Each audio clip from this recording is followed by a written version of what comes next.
Bab 371, melarikan diri dari kerajaan Grand Mountain. Sang berdiri di tepi gua dan memandang sekeliling gunung dengan mata dingin, penuh perhitungan, dan tenang. Dia sudah tenang. Penantian selama 20 hari hingga keinginan asing menghilang telah memberinya banyak waktu untuk memikirkan tindakannya. Akhirnya, dia sampai pada suatu kesimpulan. Saya kehilangan kendali. Menjadi emosional membawaku ke dalam bahaya yang tidak perlu. Aku harus mengendalikan amarahku. Saya tidak bisa mendengarkan emosi saya. Ini adalah pemikirannya, dan dengan bantuan pemikiran tersebut, Sang berhasil bangun dan menghilangkan amarahnya. Kemarahannya telah berubah menjadi frustrasi. Kurangnya kendali atas emosinya telah mengacaukan efisiensi latihannya, dan dia tidak bisa membiarkan hal itu terjadi lagi. Setelah menyerap binatang pertama, Sang mengikuti rutinitasnya yang biasa, dan itu berhasil dengan sangat baik. Dia terus menyerap monster panggung komandan menengah, dan efisiensinya sekarang sekitar 20% lebih baik daripada menyerap monster panggung komandan awal. Sang juga tidak sepenuhnya tidak berdaya selama seminggu penuh setelah menyerapnya. Mengatasi penyesalan atas pilihan-pilihan saya membantu saya memperkuat pentingnya tujuan saya, memperkuat kemauan saya. Banyak orang takut akan rasa sakit emosional, namun mengatasi rasa sakit tersebut dapat memberikan keajaiban bagi kemauan Anda. Kepedihan di masa lalu memberiku kekuatan untuk masa depanku. Sudah 3 bulan sejak Sang mencapai gunung leluhur, dan dia akhirnya siap untuk pergi. Cukup waktu telah berlalu sehingga kemunculan kekejian tidak ada hubungannya dengan kehadirannya. Lagi pula, jika kekejian muncul tepat setelah dia tiba di sini, itu pasti sangat kebetulan, bukan? Tubuh Sang juga telah mencapai sekitar 83% kekuatan tubuh monster tahap komandan awal, dan sudah waktunya untuk meningkatkan efisiensinya dengan menyerap kekejian lainnya. Terakhir, Sang menghabiskan sebagian besar dari 3 bulan terakhirnya untuk mencari biji kuat di gunung leluhur. Dia harus pergi ke beberapa tempat berbahaya, tapi dia sangat pandai merasakan bahaya dan melarikan diri. Dan akhirnya, dia meningkatkan pedang ke panggung komandan puncak. Ini sekuat yang Sang bisa buat menjadi pedang dengan kekuatannya saat ini. Peningkatan selanjutnya adalah tahap inisial jalur sejati, dan biji-biji semacam itu hanya ada di dekat monster tahap jalur sejati. Selain itu, karena ini adalah tahap yang benar-benar baru, dia perlu mendapatkan kembali biji untuk 4 afinitasnya yang berbeda. Meningkatkan pedang ke tahap awal jalan sejati akan menjadi sulit, dan itu bukanlah sesuatu yang bisa dilakukan Sang saat ini. Sudah waktunya untuk pergi. Sudah waktunya memasuki kerajaan Black Shadow. Apakah kamu siap? Sang bertanya pada pedang. Siap, jawabnya. Sang mengangguk. Dan kemudian, dia mengaktifkan domain entropinya. Sang fokus pada kehadirannya, tapi kemudian mata kanannya membelalak karena terkejut. Saya bisa merasakannya. Dia berpikir dengan kaget. Pada saat ini, Sang dapat merasakan satu kehadiran yang jauh lebih kuat daripada kehadiran lainnya. Kekejian tahap jalan sejati. Tapi bagaimana caranya? Levelku tidak meningkat, dan aku tidak menjadi lebih kuat dari sebelumnya. Bagaimana aku bisa tiba-tiba merasakannya? Apa yang berubah? Sang tidak tahu apa yang telah berubah, tetapi sesuatu harus berubah. Sang sedikit menggunakan Trupat Stage Abomination, dan tentu saja, dia merasakannya merespons. Namun, Sang dengan cepat berhenti berinteraksi dengannya. Pemanggilan kekejian panggung komandan masih dianggap sebagai kejadian normal. Tapi Sang belum pernah mendengar tentang kemunculan kekejian tahap jalan sejati. Munculnya kekejian panggung komandan akan membuat beberapa kerajaan terkejut, tapi itu tidak terlalu mengkhawatirkan. Namun, jika kekejian tahap jalan sejati muncul, mereka semua akan menyadari bahwa ada sesuatu yang salah. Saya tidak bisa memanggil satu pun. Jika aku memanggil kekejian tahap jalan sejati, seluruh dunia akan memperhatikan penampilan mereka, dan seseorang pasti akan menghubungkan kekejian ini denganku.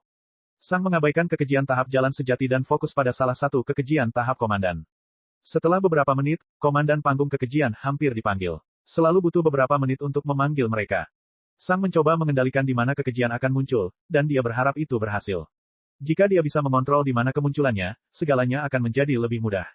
Kehendak para kekejian agak menolak, tapi mereka akhirnya menurutinya, dan Sang bisa merasakan di mana mereka akan muncul.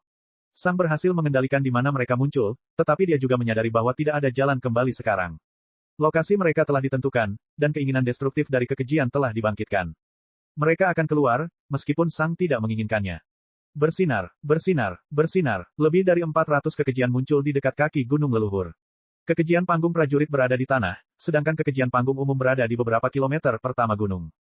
Tentu saja, kekejian panggung komandan berada tepat di depan Sang. Inilah sebabnya mengapa Abomination bukanlah orang yang paling menyukai penempatan mereka. Kekejian panggung komandan mereka akan muncul di tempat lain selain mereka. Namun, mereka mengikuti perintah Sang. Sang segera memasukkan tangannya ke dalam tubuh kekejian, yang tidak melawan sama sekali. Rasanya seperti senang diserap oleh Sang. Sepertinya inilah tujuannya. Itu seharusnya membuat Sang lebih kuat. Hanya butuh 2 detik untuk menyerap kekejian, tapi dalam 2 detik ini, kekacauan terjadi. Semua kekejian mulai menjauh dari gunung. Ini adalah perintah Sang. Di zona ular pasang surut, Sang ingin merahasiakan kekejian, tapi sekarang, dia ingin mereka menyerang kerajaan Grand Mountain. Sang tahu bahwa beberapa penyihir kuat akan menunggunya, dan dia harus mengalihkan perhatian mereka. Ketika kekejian muncul, semua orang di zona pegunungan leluhur menyaksikan dengan ngeri saat dunia mereka hancur. Zona gunung leluhur sangat aman karena semua binatang tinggal di gua yang sangat dalam atau sangat tinggi di atas gunung. Pada dasarnya tidak ada binatang buas di bagian bawah, menjadikan zona ini tempat yang bagus untuk para barbar dan ahli tahap petarung. Orang-orang barbar adalah yang paling berbakat di Kingdom, dan mereka berada di garis depan timur laut untuk meningkatkan kekuatan mereka. Sebagian besar penyihir berbakat juga ada di sini karena tempat ini memungkinkan mereka untuk melawan musuh tanpa kemungkinan kematian yang terlalu tinggi. Tempat ini seharusnya menjadi surga untuk tumbuh menjadi lebih kuat. Tapi sekarang, segerombolan kekejian tiba-tiba muncul. Semua orang di bawah alam penyihir sejati, segera mundur. Orang barbar, lari. Pria berambut biru itu telah memindahkan markasnya ke zona ini, dan dia segera memberikan perintah. Para adep dan barbar melarikan diri ketakutan. Para kekejian memekik dalam kebencian. Kebanyakan orang tidak bisa bereaksi cukup cepat dan BOOOOM. BOOOOM. BOOOOM. Itu seperti pasukan penyihir sejati yang membombardir zona dengan mantra penghancur. Itu adalah neraka. Saat Sang melihat itu, dadanya terasa sesak, tapi dia menyipitkan mata kanannya dan menekan perasaan itu ke bawah. Dia tidak punya pilihan lain. Dia harus memanggil kekejian untuk memperkuat dirinya sendiri. Setelah menyerap kekejian panggung komandan, tubuh Sang telah mencapai 87% kekuatan binatang panggung komandan awal, dan Sang curiga bahwa kekuatan maksimumnya kini berada di sekitar 90%. Jika dia bisa menghindari pembunuhan orang-orang lemah ini, dia akan melakukannya, tapi dia tidak bisa. Dia membutuhkan kekejian untuk menjadi lebih kuat. Dan kekuatannya adalah hal terpenting di dunia. Bang! Sang meledak dari gua dan melesat ke langit menuju utara. Bang! Bang! Sang terus melancarkan lebih banyak ledakan saat dia memperpanjang kejatuhannya. Saat Sang terus melayang di langit, kerajaan Grand Mountain merespons dengan serangan mereka sendiri. Mereka tidak bisa membiarkan diri mereka mundur karena para ahli dan barbar yang lebih lemah. Mereka harus menyingkirkan kekejian sekarang juga. Karena itu, semakin banyak ledakan dan kehancuran yang terjadi di permukaan tanah. Saat ini, Sang sedang terbang, melintasi langit yang dipenuhi cahaya dengan damai saat segala sesuatu yang beberapa kilometer di bawahnya meledak dengan darah dan isi perut. Saat Sang terus bergerak maju di langit, dia menyadari bahwa Zone Beast tidak bereaksi. Itu pasti ada di sana, dan Sang bisa merasakan kehadirannya karena light mana yang kuat yang dikeluarkannya, tapi sepertinya dia tidak peduli dengan kekejian. Para binatang buas juga tidak terlalu peduli. Saya kira kekejian terlalu lemah untuk dipedulikan oleh Zone Beast. Lagi pula, Zone Beast, secara umum, hanya tertarik pada Commander Stage Abominations. Selain itu, tidak ada satupun dari kekejian yang berada di dekat puncak gunung, dan mereka bahkan melarikan diri dari masalah. Zone Beast mungkin berpikir bahwa ini bukan masalahnya. Saat Sang melihat ke bawah, dia melihat beberapa ledakan es raksasa, jauh lebih besar daripada ledakan lainnya di bawah sana.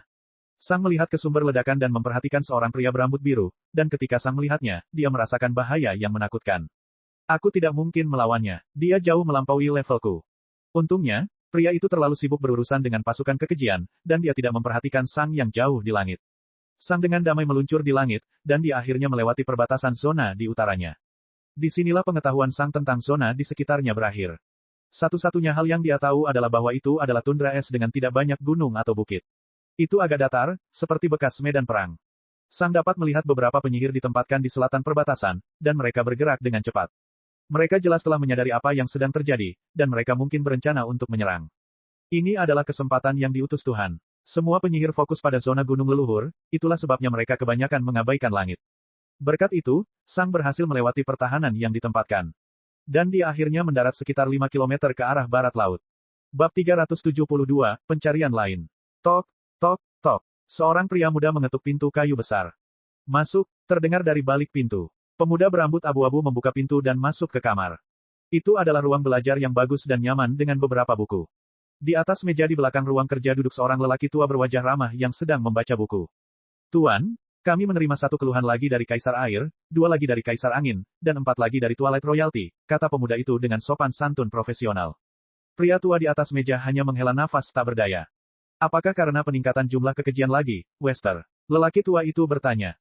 Wester, kepala pelayan, mengangguk. Benar, Tuan. Pria tua itu menghela nafas sekali lagi. Berapa peningkatannya kali ini? Dibandingkan 20 tahun lalu, jumlah kekejian meningkat 2 kali lipat, Pak, jelas Wester. Pria tua itu mengusap pelipisnya dengan salah satu tangannya. Saya kira kita tidak bisa lagi menganggap ini sebagai suatu kebetulan. Aku terkejut kamu berhasil melakukan itu sampai sekarang, kata Wester dengan ekspresi yang tidak berubah. Sekali lagi, lelaki tua itu menghela nafas. Jadi, anak bencana sebenarnya ada di luar sana, dan mereka telah mencapai alam mahir. Sepertinya begitu, Tuan, kata Wester. Yah, kurasa kita harus memperluas cakupan pencarian kita. Berapa lama anak bencana tua itu mati? Sekitar 14 tahun, Tuan, jawab Wester profesional. 14 tahun, iya. Lelaki tua itu merenung. Itu sedikit lebih cepat untuk mencapai alam mahir, tapi belum sepenuhnya luar biasa. Namun, ini masih jauh lebih cepat daripada area manapun. Barat tidak menjawab. Sepertinya anak bencana telah lahir di luar area, tapi kita tetap harus berhati-hati. Wester, kata lelaki tua itu ketika dia mengambil keputusan. Suruh Sarah memeriksa setiap adep yang berusia di bawah 20 tahun. Namun, untuk area, akan baik-baik saja jika kita meminta supervisor untuk melakukannya. Barat mengangguk. Menelusuri banyak orang akan memakan waktu jauh lebih lama dibandingkan sebelumnya. Terakhir kali, kami hanya memeriksa bayi yang baru lahir. Kali ini, mungkin memerlukan waktu beberapa minggu. Aku tahu, kata lelaki tua itu sambil menghela nafas. Itulah mengapa aku tidak ingin memberikan perintah sebelumnya. Kaisar lain mungkin akan mencoba melakukan sesuatu yang licik sementara sebagian besar pasukan kita diduduki. Aku bersumpah, mereka hanya banyak mengeluh sehingga mereka bisa menggigit banyak orang, keluar dari wilayah kami. Tetapi itulah yang saya dapatkan dengan menjadi sukarelawan yang bertanggung jawab menjaga anak bencana. Hal ini berhasil dengan baik selama bertahun-tahun, tetapi sekarang, tiba-tiba menjadi masalah. Orang tua itu menghela nafas sekali lagi. Aku ingin tahu apakah ini perbuatanmu, Lucius, katanya kepada siapapun secara khusus. Apakah ini semacam petunjuk bagi kita? Yah, itu tidak terlalu penting, kata lelaki tua itu sambil bersandar untuk membaca buku itu lagi. Wester, silakan lanjutkan pencariannya. Tentu saja, Tuan, kata Wester. Kemudian, dia membungkuk sopan dan meninggalkan ruang kerja. Setelah Wester meninggalkan ruangan, pria yang lebih tua itu mengerang. Siapa yang peduli dengan kekejian lagi? Itu hanya 2 semut, bukan 1. Berhentilah mengeluh, gerutunya pada dirinya sendiri. Kemudian, dia fokus pada bukunya lagi. Beberapa menit kemudian, lebih dari 1000 sambaran petir melesat dari mansion, diikuti oleh seberkas cahaya abu-abu terang. Kemanapun sinar itu lewat, ruang tampak melengkung. Atas perintah Kaisar Petir, kamu dengan ini ditugaskan untuk memeriksa areamu untuk mencari anak bencana. Kami menduga mereka berusia di bawah 20 tahun dan telah mencapai alam mahir. Seorang pria dengan baju besi emas berkilauan dengan kilat mengucapkan kata-kata ini kepada seorang pria muda berambut putih yang mengenakan jubah sederhana. Dimengerti, pemuda itu menjawab dengan hormat. Aku akan mendapatkan jawabannya besok. Pria berbaju besi emas itu mengangguk. Bang, dengan ledakan petir, pria berbaju besi emas itu menghilang lagi. Pria parubaya dengan rambut abu-abu menyipitkan matanya. Sedetik kemudian, dia juga meledak menjadi sambaran petir, tapi sambaran petir itu jauh lebih lemah dan lebih lambat dibandingkan sambaran petir pria berarmor emas. Selama 1 jam berikutnya, pria itu mengunjungi 5 Archmage, namun tidak satu pun dari mereka yang tahu tentang orang yang dicari supervisor mereka, namun mereka berjanji akan memeriksa setiap adep yang berusia di bawah 25 tahun, hanya untuk amannya. Supervisor memberitahu mereka bahwa dia membutuhkan jawaban besok. Dan kemudian, supervisor pergi ke Archmage terakhir di area tanggung jawabnya. Bang, sebuah sambaran petir menyambar bukit berumput, menyanyikan rumput di sekitarnya. Setelah sambaran petir lenyap, supervisornya diresmikan. Di hadapannya berdiri seorang pria jangkung dan berotot yang hanya mengenakan celana panjang berwarna putih. Saat ini, pria itu berdiri di atas bukit, seluruh tubuhnya berkeringat dan bergetar dengan kekuatan saat mana petir dan angin di sekitarnya keluar dari keberadaannya dengan cara yang kompleks dan mistis. Mata pria itu tetap terpejam, meski kedatangan sang supervisor tak luput dari perhatian. Saya punya beberapa pertanyaan dan tugas untuk Anda, kata penyelia itu tanpa emosi. Tembak, jawab Raja Skythunder tanpa membuka matanya.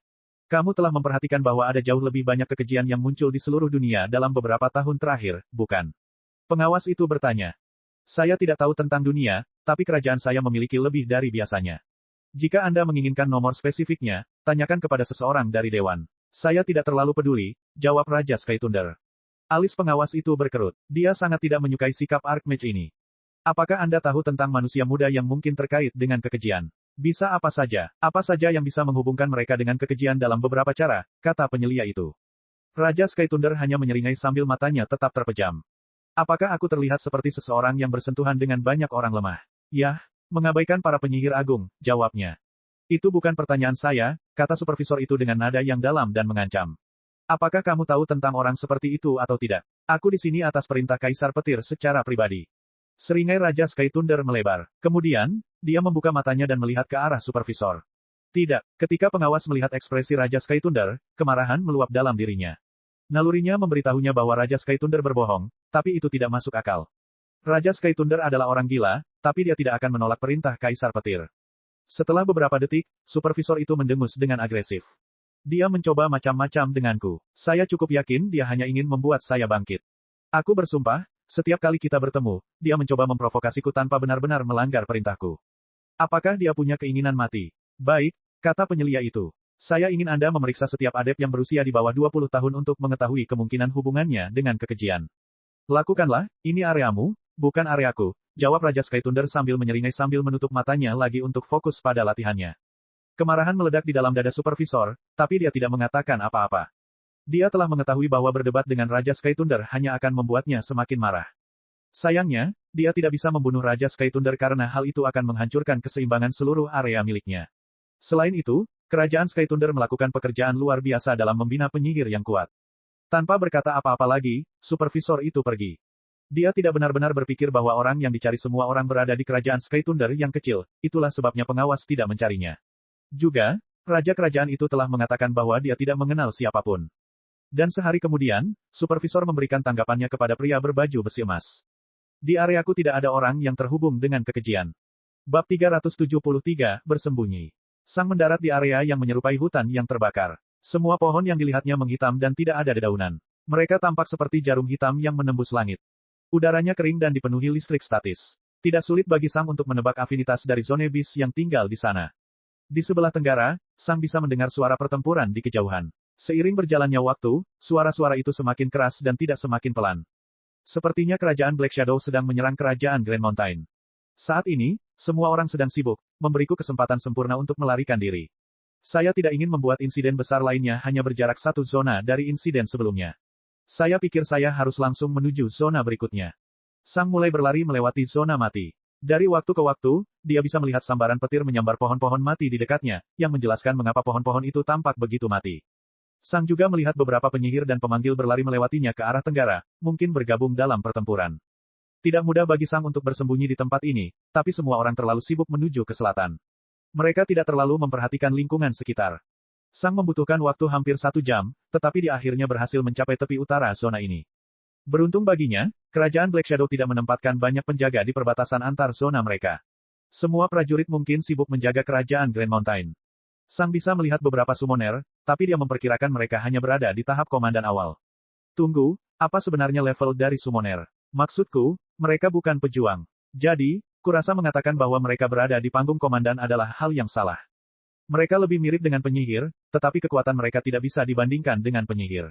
Menyebut mereka penyihir sejati berarti melebih-lebihkan kekuatan mereka. Saya kira saya harus menyebut mereka pemanggil sejati dan yang lebih rendah pemanggil adept dan pemanggil magang. Itu masuk akal. Sang dengan mudah melewati 2 true summoner yang mempertahankan perbatasan dan memasuki zona berikutnya. Begitu dia mencapai zona berikutnya, suhunya melonjak. Zona terakhir sudah cukup hangat, tapi zona ini terlalu panas. Sang dapat melihat aliran lava di sekitar zona seperti sungai, dan pada dasarnya semuanya terbuat dari batu hitam. Zonebis jelas memiliki afinitas api, namun jika dibandingkan dengan zona gunung berapi Wim yang diketahui Sang, zona ini tidak seperti gunung berapi dan lebih mirip kaldera. Semakin jauh menuju ke tengah zona, semakin dalam dan panas jadinya. Ini adalah tempat yang bagus untuk ditinggali selama 2 minggu ke depan, pikir Sang sambil memandangi medan berbatu yang dipenuhi lahar. Ada banyak gua dan binatang yang bisa dia lihat. Sang melihat sekeliling sebentar dan bisa melihat beberapa summoner, tapi mereka semua hanyalah adept summoner dengan hanya sedikit true summoner. Masih terlalu dekat dengan perbatasan untuk pemanggil magang, tapi tidak cukup dekat dengan perbatasan untuk pemanggil sejati. Selain itu, pikir Sang sambil melihat ke danau lava di tengah-tengah zona. Ada sebuah pulau besar yang terbuat dari obsidian di tengah danau lava dengan 2 jalan setapak berwarna hitam yang menghubungkannya dengan pantai. Di pulau itu, Sang bisa melihat beberapa bangunan tinggi berwarna hitam. Ini jelas merupakan suatu bentuk benteng atau kota. Kelihatannya cukup besar, bisa jadi seorang duke tinggal di sini. Saya harus berhati-hati untuk tidak mendekat. Sang yakin bisa lolos dari perhatian penyihir sejati, tapi penyihir tinggi adalah sesuatu yang sama sekali berbeda. Perasaan roh penyihir tinggi telah berkembang sepenuhnya, dan mereka mungkin dapat merasakan segala sesuatu di sekitar mereka setidaknya dalam radius 5 km. Saya harus tetap berada di dekat tepi zona dan menjauh dari selatan. Jika Duke memutuskan untuk pergi ke garis depan, mereka mungkin akan memperhatikanku. Sang mengerutkan kening. Begitu banyak hal yang tidak diketahui. Biasanya, saya tahu apa yang menanti saya, tapi saya tidak tahu bagaimana kerajaan Black Shadow beroperasi. Saya kira ada Haimage di sana, tapi mungkin juga tidak ada Haimage di kota itu. Sang dengan cepat melakukan perjalanan ke arah timur zona, melakukan yang terbaik untuk menghindari mendekati kota besar di pusatnya. Sekitar 30 menit kemudian, Sang menemukan sebuah gua tersembunyi di dekat timur zona, dan dia memutuskan untuk tetap di sana. Akhirnya Sang bisa tenang. Seluruh operasi ini penuh dengan variabel yang tidak diketahui, dan dia senang akhirnya menemukan tempat yang relatif aman. Setelah mengenal gua tersebut, Sang menggerakkan tangannya dan memandang mereka dengan alis berkerut. Saya merasa bisa langsung menyerap kekejian lainnya, tapi saya tidak bisa mengambil risiko apapun. Caraku menyerap kekejian jelas sangat berbeda dengan cara orang barbar memperkuat tubuh mereka secara normal. Alih-alih merobek mana asing dari hati mereka dan menjadikannya milikku, kekejian pada dasarnya memasuki tubuhku dengan sendirinya. Rasanya tidak ada efek samping apapun, tapi tetap harus hati-hati. Saya pikir menunggu selama 2 minggu adalah yang terbaik. Sampai saat itu tiba, saya harus lebih mengenal afinitas api saya. Tempat ini dipenuhi dengan fire mana, dan aku harus memanfaatkannya. Lagi pula, aku tidak terlalu jauh dari pos pemeriksaan berikutnya terkait kebakaran. Paling lama memakan waktu 1 bulan. Sang mengangguk sekali ketika dia menyelesaikan rencananya dan duduk di tengah gua. Kemudian, dia berkonsentrasi pada afinitas apinya sampai dia mencapai terobosan dalam hal itu. Sedihnya, Sang diganggu oleh hal lain hanya 2 hari kemudian. Sekelompok binatang sedang mendekati gua Sang. Berkat pseudo spirit sense miliknya, dia bisa merasakan pendekatan mereka, meskipun mereka semua melakukan yang terbaik untuk memasuki gua secara diam-diam. Pikiran Sang terfokus pada binatang-binatang itu, dan dia segera melihat seorang wanita muda menunggangi salah satu dari mereka. Need Adept Summoner dengan 4 monster, termasuk Companion Beast. Sang memeriksa gua itu dan memperhatikan bahwa tidak ada tanda-tanda dia pernah ke sana, dan itu bagus. Sang menarik napas dalam-dalam dan memejamkan mata kanannya sejenak. Kemudian, dia membukanya lagi, keyakinan bersinar di dalamnya. Aku tidak mau mengambil risiko ketahuan. Bang! Sang segera meledak keluar dari gua dengan ledakan api, kecepatannya tidak dapat dipahami oleh seorang pemanggil mahir belaka. Adept Summoner hanya datang ke sini untuk berburu binatang buas yang tersembunyi. Dia selalu menginginkan salah satu kadal api tersembunyi yang tinggal di gua-gua ini. Dengan monster seperti itu, dia bisa mengejutkan musuhnya, meningkatkan kekuatannya. Namun, sebelum dia bisa melakukan apapun, seluruh dunianya hancur. Setelah bang yang keras, dia melihat kepala binatang pendampingnya meninggalkan tubuhnya. Dia bahkan tidak dapat memahami apa yang baru saja terjadi. Dan dia tidak akan mendapat kesempatan untuk itu. Boom! Sebuah tinju yang berat menghantam sisi kepalanya, membuatnya menyerah. Dia masih hidup, tapi dia kehilangan kesadaran karena serangan itu. Sang hanya dengan dingin menatap gadis yang tak sadarkan diri itu dan melarikan diri ke utara.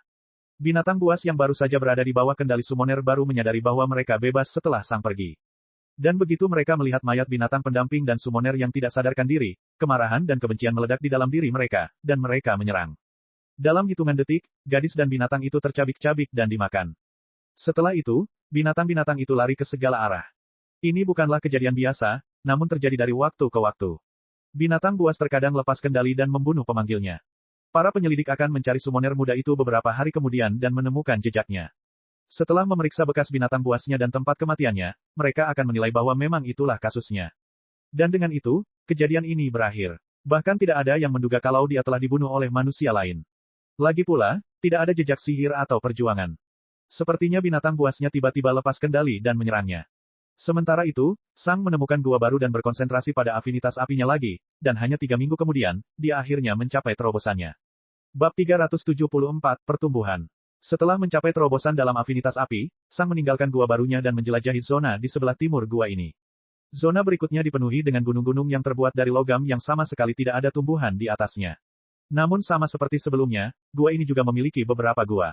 Setelah memeriksa semuanya, Sang pergi ke perbatasan antara 2 zona sambil tetap menjaga jarak sekitar 5 km ke zona berikutnya. Kemudian, Sang menutup matanya dan terhubung dengan kekejian. Sama seperti terakhir kali, Sang memanggil komandan panggung kekejian bersama dengan pasukannya. Bersinar, bersinar, bersinar. Dalam sekejap, bagian timur zona dipenuhi dengan kekejian, dan Sang dengan cepat menyerap kekejian panggung komandan. Setelah itu, dia memerintahkan para kekejian untuk membunuh segala sesuatu yang mengarah ke barat, dan mereka mengikutinya. Sama seperti terakhir kali, para kekejian menjadi liar dan menyerang apapun yang mereka lihat sementara Sang berlari ke arah timur. Dengan abomination yang baru diserapnya, kekuatan fisiknya sekarang berada pada sekitar 90% dari kekuatan monster tahap komandan awal, dan Sang dapat merasakan bahwa dia akan segera membuat terobosan. BZZT. Tanda kuda guntur diaktifkan saat Sang mundur, yang berarti Zone Beast telah memperhatikannya.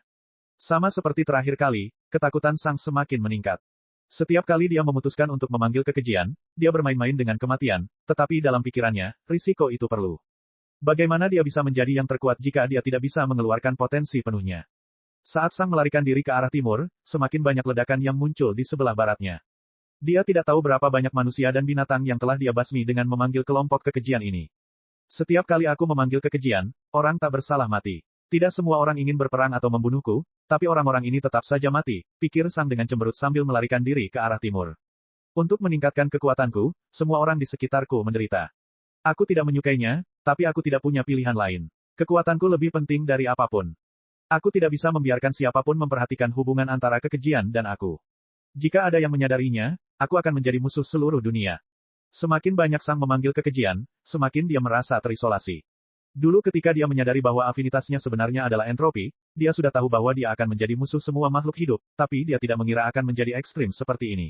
Sang akan membahayakan semua orang di sekitarnya hanya dengan menjadi lebih kuat, yang merupakan kebalikan dari alasan banyak orang ingin menjadi kuat. Banyak orang ingin menjadi kuat agar aman dan mampu melindungi orang yang mereka cintai. Namun semakin kuat Sang, semakin berbahaya berada dekat dengannya. Sang sedikit pun tidak menyukai ini, tapi tidak banyak yang bisa dia lakukan. Dia hanya bisa membiasakan diri dengan hal itu. Sepasang penjaga di perbatasan antar zona terganggu oleh pembantaian di arah barat, dan mereka berlari menuju kota besar di zona dengan ketakutan.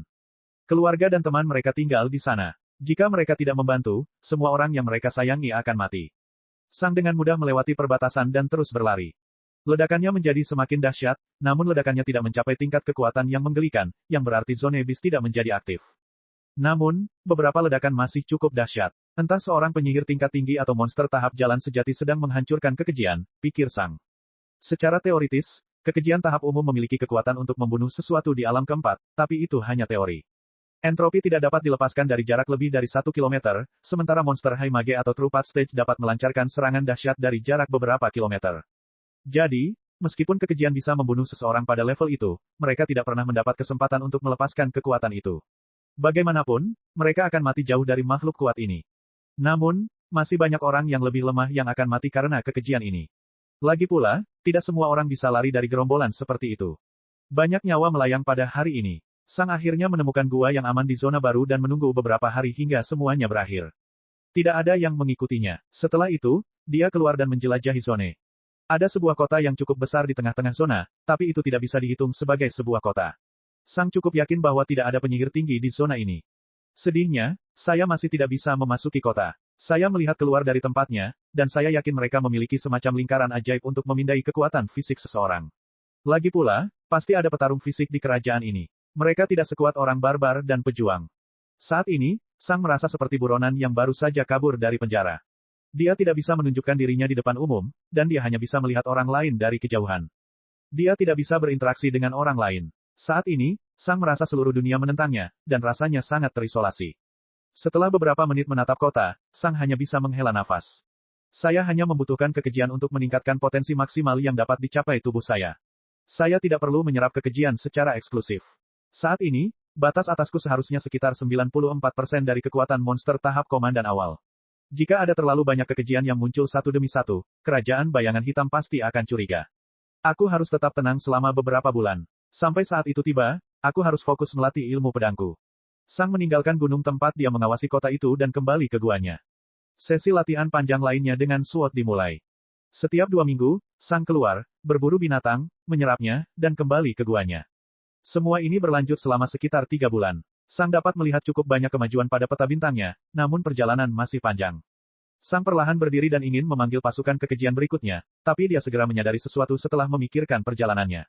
Saya pikir saya seharusnya berusia 30 tahun sekarang, pikirnya dengan terkejut. Saya sudah berada di dunia ini selama sekitar 16 tahun. Itu hanya 6 tahun lebih sedikit dibandingkan waktuku berada di bumi, dan aku bahkan tidak ingat 3 tahun pertamaku di bumi. Sang ingat ketika dia tiba di Akademi Prajurit saat berusia 14 hingga 15 tahun. Dia luar biasa dalam melawan binatang buas, tetapi penyihir dan pejuang telah mendominasi dirinya. Sang harus melawan orang-orang di bawah levelnya selama beberapa bulan hanya untuk menjadi rata-rata. Untuk sementara, Sang terjebak dalam nostalgia. Saat itu, Sang termasuk di antara teman-temannya. Dia memiliki begitu banyak teman sekelas untuk diperjuangkan dan dipelajari. Dan sekarang, kini, dia merasa sendirian dan terisolasi. Tapi dia juga merasa kuat. Saat itu, tubuhnya berusia 14 tahun. Sekarang, dia berumur 30. Saat itu, dia masih remaja. Sekarang, dia sudah menjadi dewasa sejati. Dan segalanya telah berubah. Untuk sementara, Sang hanya menatap ke angkasa tanpa tujuan. Dia tidak yakin apakah dia ingin kembali ke masa itu atau tidak. Kurasa tidak, pikir Sang sambil mengepalkan tangan kanannya. Saat itu, aku bergantung pada orang lain. Sekarang, aku mengandalkan diriku sendiri, dan aku akhirnya cukup kuat untuk melakukan perjalanan melalui kerajaan yang ingin aku mati. Aku akhirnya punya kendali atas hidupku sendiri. Dan kemudian, Sang fokus pada kekejian. Bab 375, Sang. Saat ini, Sang berdiri di atas bukit, menghadap ke perbatasan antara dua zona. Zona tempat dia berada saat ini dipenuhi dengan bukit-bukit es, dan zona di sebelah timurnya dipenuhi dengan ngarai, gunung kecil, dan kawah. Sang bisa melihat beberapa menara besar dan kelompok penyihir. Dia bahkan bisa melihat dua penyihir agung. Selama 2 hari terakhir, Sang mengawasi perbatasan itu, mencatat semua pasukan yang ditempatkan di sana. Perbatasan ini istimewa. Ini bukan hanya perbatasan antara dua zona tetapi juga perbatasan antara dua kerajaan. Ini adalah perbatasan antara kerajaan Black Shadow dan kerajaan Spirit Spring. Sang telah berada di dalam kerajaan Black Shadow selama 2 tahun, memperkuat dirinya dan berlatih dengan pedang. Saat ini, Sang berusia 32 tahun. Dia telah pergi dari kerajaan Skythunder selama sekitar 10 tahun, tetapi sekarang, dia hampir bisa kembali. Sementara kerajaan Black Shadow memperbudak pejuang fisik dan memberikan mereka makanan kepada binatang buas mereka, kerajaan musim semi roh sangat berbeda. Meskipun mereka memiliki jenis summoner yang berbeda di kerajaan mereka, yang disebut Spiriter, seluruh kerajaan mereka benar-benar berbeda dari kerajaan Black Shadow. Sementara para summoner memperbudak monster mereka, para spirit membangun koneksi. Para monster dengan rela bertarung demi mereka, dan ikatan antara spiriter dan monster mereka sangat erat. Selain itu, kerajaan musim semi roh berada tepat di samping kerajaan Skythunder, dan mereka juga memiliki beberapa prajurit yang melakukan perjalanan melalui kerajaan mereka dari waktu ke waktu. Bagaimanapun, kerajaan Skythunder dan kerajaan musim semi roh adalah sekutu dekat, dan banyak prajurit dikirim ke kerajaan musim semi roh untuk membantu memberikan tekanan pada kerajaan kemurnian sihir. Jika Sang berhasil memasuki kerajaan musim semi roh, dia akan dapat kembali ke kerajaan Skythunder tanpa masalah. Dia bahkan tidak perlu bersembunyi lagi. Sudah lebih dari 10 tahun, pikir Sang sambil melihat ke perbatasan. Selama beberapa hari terakhir, Sang memikirkan tentang perjalanannya dan bagaimana dia telah berubah selama perjalanan tersebut. Dia telah dikirim ke barat tengah kerajaan Grand Mountain oleh penyihir yang kuat itu. Dia dengan cepat ditemukan dan dipindahkan ke front timur laut untuk melawan kerajaan Black Shadow. Di sana, dia belajar tentang orang barbar. Kemudian, dia menghabiskan sekitar 7 hingga 8 tahun di zona pasang surut hingga dia melarikan diri ke zona pegunungan leluhur. Setelah itu, dia pergi ke kerajaan Black Shadow dan berlatih selama 2 tahun. Sang telah memanggil lebih dari 10 pasukan kekejian selama 2 tahun ini, menakuti kerajaan Black Shadow dan mengakhiri banyak nyawa tak berdosa. Saat ini, Sang telah berdamai dengan sifatnya. Jika dia harus menjadi alasan bagi banyak orang yang tidak bersalah kehilangan nyawanya untuk menjadi berkuasa, dia akan melakukannya. Kekuatannya adalah hal terpenting di dunia. Sang juga telah ditemukan beberapa kali selama 2 tahun terakhir, tetapi dia selalu berhasil membunuh orang yang menemukannya sebelum beritanya tersebar. Perasaan Sang mengenai pembunuhan orang tak bersalah yang hanya ingin melawan binatang buas atau menjelajahi alam liar telah mati rasa. Semakin sering dia melakukannya, semakin mudah jadinya. Bahkan insiden dengan Lesh terasa wajar bagi Sang sekarang. Lesh telah membahayakan kelangsungan hidup Sang, yang berarti dia harus mati. Selama 10 tahun terakhir, Sang telah banyak berubah. Saat itu, Sang berada di panggung umum puncak dan tidak yakin bagaimana dia harus bertindak. Haruskah dia membantu orang lain, atau haruskah dia mengambil segalanya untuk dirinya sendiri? Sekarang, Sang berusia 32 tahun dan berada di panggung komandan menengah. Saat ini, kekuatan tubuhnya sekitar 85% dari monster tahap komandan menengah, namun batas atasnya sudah mendekati 100% karena semua kekejian yang diserapnya. Saat ini, Sang mengenakan baju besi hitamnya yang hampir hancur. Selama 2 tahun terakhir, dia berlarian tanpa baju, tapi karena dia akan segera berada di antara manusia lagi, dia memutuskan untuk membengkokkan armor itu menjadi bentuk lagi dengan kekuatannya. Masih ada beberapa lubang dan penyok besar di armornya, tapi itu menutupi bagian atas tubuhnya dengan cukup baik. Pedang besarnya tergantung di punggungnya. Celana hitamnya hampir hancur. Sepotong kain hitam panjang yang menutupi mata kirinya tampak tua dan bentuknya sama buruknya dengan pakaian lainnya. Rambut Sang panjang dan hitam, tapi jelas tidak dirawat sehingga terlihat kotor. Penampilan Sang saat ini tidak akan terasa asing atau aneh bagi Sang yang lebih muda, tetapi auranya telah berubah total. Saat itu, Sang memancarkan aura pekerja keras namun tidak percaya diri. Dia seperti remaja yang tidak yakin apa yang harus mereka lakukan. Dulu ketika Sang bertemu dengan Dekan untuk pertama kalinya, dia menjadi kesal padanya. Dekan tampak berhati dingin dan kejam. Sepertinya dia bukan manusia melainkan monster berhati dingin. Sang tidak tahu mengapa dia begitu tidak menyukai Dekan ketika mereka baru saja bertemu saat itu. Dan sekarang, jika Soran ada di sini dan jika dia melihat Sang berdiri di atas bukit seperti ini. Dia mungkin bingung membedakannya dengan Dekan sebentar. Selama 18 tahun terakhir, Sang perlahan-lahan menjadi semakin mirip dengan Dekan. Pada awalnya, Sang merasa tidak enak karena telah membunuh seekor babi. Kemudian, dia terbiasa membunuh binatang buas. Belakangan, Sang merasa tidak enak karena membunuh para pengemis yang baru saja bergabung dengan bandit. Kemudian, dia menjadi terbiasa membunuh musuhnya, meskipun mereka manusia. Setelah itu, Sang merasa tidak enak karena mencoba membunuh seorang remaja yang ingin mencuri emasnya. Kemudian, dia terbiasa membunuh siapapun yang menentangnya, tanpa memandang kekuatan atau usia. Ketika Sang membunuh Lesh untuk melindungi identitasnya, dia merasa tidak enak sekali lagi. Kemudian, dia terbiasa membunuh teman-teman lamanya selama mereka membahayakan nyawanya. Meskipun niat mereka bukan untuk melakukan hal tersebut. Lesh adalah manusia pertama yang dibunuh Sang di dunia nyata yang sama sekali tidak berniat menyakitinya, itulah sebabnya kejadian itu sangat membebani pikirannya. Tapi saat Sang terus membunuh lebih banyak orang di kerajaan bayangan hitam yang kebetulan mendekati tempat persembunyiannya, dia menjadi terbiasa dengan perasaan ini. Dan sekarang, dia bahkan tidak merasakannya. Ketika Sang tiba di kerajaan Grand Mountain, dia tidak dapat membayangkan membunuh siapapun yang tidak memiliki niat jahat terhadapnya. Sekarang, itu sudah menjadi norma. Guru Mervin, wakil dekan Soran, dan Guru Loran mencoba mengajari Sang bahwa hidup hanya bisa menyenangkan jika seseorang merasakan cinta, persahabatan, dan persahabatan. Rasa lapar yang berlebihan akan kekuasaan hanya berakhir dengan tragedi dan kesedihan. Mungkin mereka akan berhasil. Namun cobaan yang memaksa Sang untuk membunuh para penyihir dan pejuang, lingkungan kerajaan Grand Mountain yang tidak bersahabat, serta jawaban dan kebijaksanaan Tuhan membuat ajaran mereka mustahil untuk diterapkan. Manusia dapat sangat mempengaruhi pertumbuhan dan jalur mereka sendiri, namun lingkungan tempat mereka tinggal juga memiliki dampak yang signifikan terhadap perkembangan masa depan mereka. Jika Sang tetap tinggal di kerajaan Sky Thunder, dia mungkin akan menjadi orang yang pada dasarnya merupakan campuran antara Dekan dan Duke Warwine. Seseorang yang bisa membuat keputusan sulit jika diperlukan namun seseorang yang masih bisa bekerja dengan orang lain dan membantu mereka. Sayangnya, bukan ini yang terjadi. Sang telah dimasukkan ke dalam lingkungan yang tidak bersahabat 10 tahun yang lalu. Dan dia mengembangkan pola pikir yang bermusuhan.